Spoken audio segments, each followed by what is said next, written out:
I was doing prostration and he came in and he said, screaming at me, "What are you doing? Stop kissing the floor." It's not easy when your parents are screaming at you. Hold on, where's the mic? Okay. Hi, my name's Laila, originally Leticia. I'm from Mexico. My mom and dad are from Mexico. I was raised in California, small town, Santa Barbara. I was been there my whole life. My family are Catholic, like generations of Catholic. But at the age of 13, I left the Catholic Church. I didn't understand it. I would go to the nuns and I would say, "I don't want to confess to the priest." And they said, "Don't be insolent." I would go to the priest and I said, "Why can't nuns get married? Why can't you get married? It's natural." And they said, "You're being insolent." So I just had it. And my mom would drop me off in the front of the church and I would go to the back and I started going to different denominations.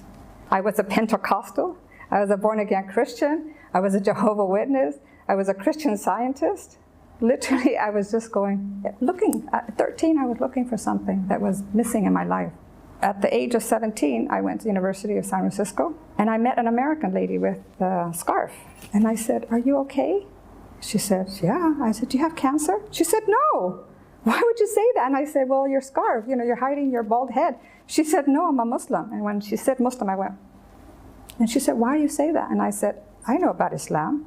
She said, "What do you know?" And I said, "I see them hitting themselves and the blood going." And she said, "No, that's not Islam." She gave me books, she gave me cassettes. And I was shocked. I never realized how beautiful the religion was. So one time I was at the university and I was running late for class. And I was in my bicycle. And this was later, like around 7:30. And it was dark. And I was just running in my bicycle. And I was thinking about Islam. And I was thinking about all the other religions. And I had that, how am I doing the right thing? Because I was ready to convert. So I was going really fast on my bicycle. And all of a sudden, this loud voice, but I don't remember what it was. I heard this loud voice, and I stopped. And I looked around, and there was no one. It was completely deserted. The cones had fallen in this huge pit. And I had stopped at that second. And I knew this was God telling me, if you don't come to Islam, something else is going to be in your life that's not going to be a good thing. I was just like, I just stopped. I just stopped. And it was, at that moment I knew.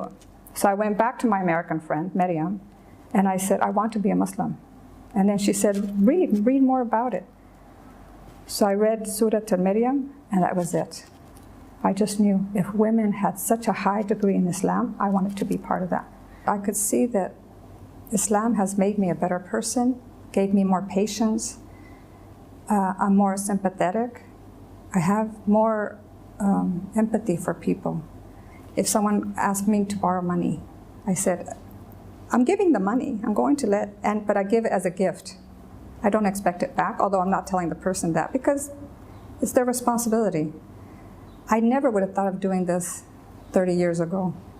I want my money. Where's my money? It's gone. It's all that's gone. Materialistic things aren't that important anymore. I didn't have any concerns when I became a Muslim because I did my research. I had gone to so many other religions and I saw all the holes and it just wasn't complete. So when I came to Islam, I did my research. I did my reading and asking questions, and anyone who would answer me was very helpful. The only concern I had was my parents accepting me. That was hard. I mean, those are your parents. Those are the ones who raised you, and they felt like they did something wrong for me to go in a different path. But once they started seeing that I'm a better person, they grasped it. They loved it. They wanted to know about it. That was the most exciting. My mother asked me for the Quran in Spanish. My mom wanted to pray. She wanted to sit there and watch me pray. And she told me, "It's so peaceful, it's so beautiful." And when I put the call for prayer, she said she had goosebumps.